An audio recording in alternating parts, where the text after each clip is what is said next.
only 226 days until Christmas, in case you were wondering. That's when the Chiefs will host the Broncos in this year's Christmas night game. And that matchup got us thinking about last year when the Broncos almost handed the Chiefs their first loss of the season in Arrowhead Stadium until what would have been the game-winning field goal for Denver was blocked by Kansas City linebacker Leo Chenal to seal that victory for Kansas City. Chiefs have had most teams' numbers in recent years, no one more than the Broncos. Since 2016, they are 16-2 against Denver, which is tied for the best record by anyone versus a divisional opponent in that span. But Denver might be closing the gap. They were that blocked field goal away from winning the first matchup last season. Of course, they won 38-0 in Week 18 when Kansas City rested its starters. So, Peter Schrager, after they got so close in that game at Arrowhead, how do the Broncos feel about where they stand in the division relative to the Chiefs? Now, Graz, look, they lost 16 straight games to the Chiefs, and then they won one in Sean Payton's first year. And then last year, they had them on the ropes in that game, and they lose that way. And then they win a meaningless Week 18, get to the playoffs, lose to Buffalo. But, I remember talking to Sean Payton when he first took the job, and he was interviewing defensive candidates, and those defensive coach candidates were, Vance Joseph, it was Rex Ryan, it was a bunch of guys. He was like, all I want to hear is how you plan on stopping Mahomes and Andy. All I need to hear is it wasn't about your scheme. It was, what is your plan to stop Mahomes? And they have done a relatively good job where he's not the boogeyman to them. The Broncos don't look at the big bag Chiefs who beat them 16 times in a row. They look at it as the Chiefs. Well, we've beaten them 2 of the last 3. So they knocked on the door last year. They got into the playoffs. And now they're going to play them on Christmas on national television. Now, personally, I'm a company man. I just got here. I'll be watching the NBA on ESPN that night. So you guys might be watching the football. I'll be watching the NBA on ESPN. But that said, there will be a football game played on a streamer, and those two teams will be playing. And I don't think Denver's scared at all on the national spotlight or whatever. I think they're good to go. Let's rock. Schefter's going to be watching the NBA as well because no one loves fantasy basketball more than Adam Schefter. I just know, I know that is true. Peter, I agree with you in terms of where, Denver is. Obviously, the goal is, the ultimate goal, but started with Kansas City and dealing with them.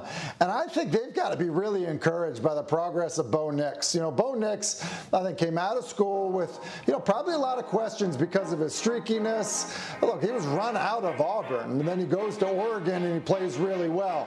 But his athleticism, I think, really, was a shining moment, part of their season in Denver. They moved him around really well. I thought Sean Payton made things easy because he was able to move him around. And while there haven't been a ton of additions, especially on the offensive side, obviously, they addressed running back a little bit. I think Bo Nix is just going to continue to improve because of the coaching that he's getting there in Denver. Well, Tim, remember the jump you may have made from your rookie year to your second year? There are a lot of people that believe that quarterbacks take significant leaps during that time, right? And Bo Nix is somebody who is so studious and so diligent that the Broncos really believe he's poised to make a bigger jump in his second year. And you mentioned the weapons that they brought in. Well, they went out and got Evan Ingram from the Jacksonville Jaguars and then used a second-round draft pick on R.J. Harvey, a Central Florida running back who Sean Payton was enamored with going into the draft process. So there are right there a couple of weapons that they've added to the offense in a year in which Bo Nix conceivably should be that much better in his second year. Sean Payton has gotten this program, this organization, back on track, and it feels like they're now poised to take that next step in their development with some of the weapons that they've added, with the growth and maturity of Bo Nix here, but this organization's headed in the right direction. And Denver definitely on the rise. Bo Nix had 24 passing touchdowns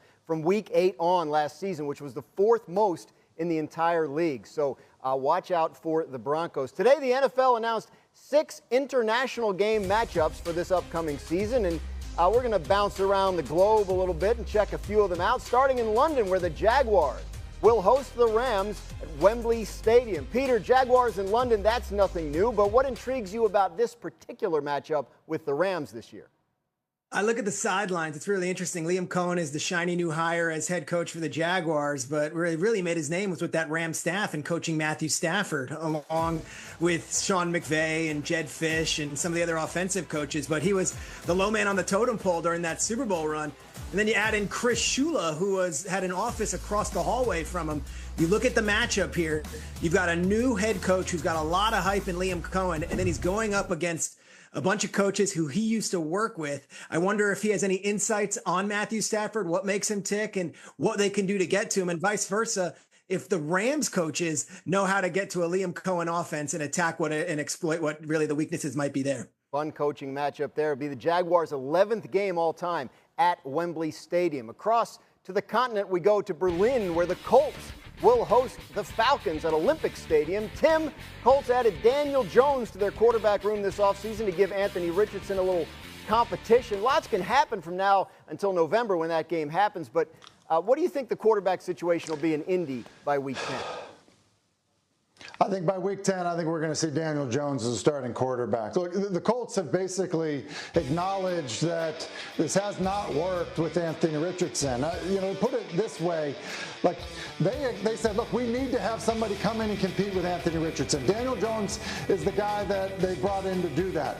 That would be like a year from now, the Commanders saying, look, we need someone to come in and compete with Jayden Daniels, or the Bears saying, we need to have someone come and compete with Caleb Williams. Like that's how quickly this has turned, where, the Colts are in a situation to say, this guy that we drafted as a top 10 pick, he's been injured, he's not produced the way we wanted him to produce, and now we're bringing in somebody and paying him much better than just a standard backup contract, and acknowledging to everybody that they're going to compete for this job. I think there's a good shot Richardson starts the season as the starter, but by week 10, I would expect to see Daniel Jones. Heat definitely on Anthony Richardson as he heads into his third season in the NFL. And I would add the fact they didn't get rid of a Romeo Doubs, or they didn't get rid of a Jayden Reed, or they still have Dontavian Wicks. It's like a basketball team if you look at their depth chart in the wide receivers room.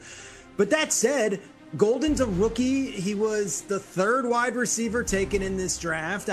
I can't be doing flips and say, okay, well, now they're a Super Bowl contender because they got Matthew Golden. It's how are they going to use all these guys and get the most out of it? I'll say this. Last year, Romeo Doubs, he was suspended for a game by Matt LaFleur. It looked like things were going off the rails. I could tell you that they're in a much better place now with him. As Adam reported yesterday, Jayden Reed, there was just assurance from the general manager from the Packers, like, don't worry, like this is all good. Like, Jayden's still a part of the plans. So you have a lot of young players, yes, but you do have egos, and hey, I got to get paid at some point, and I want the ball. So let's see how Jordan Love uses all these guys. But it is a very young wide receivers room, and it is a very diverse wide receivers room in that you've got some speedsters, you've got some underneath guys, and then you didn't even include the two tight ends who are both young and great, and then, of course, the backfield where you've got one of the best running backs in the game. Yeah, lots to sort out there, but also seems like a lot of good options.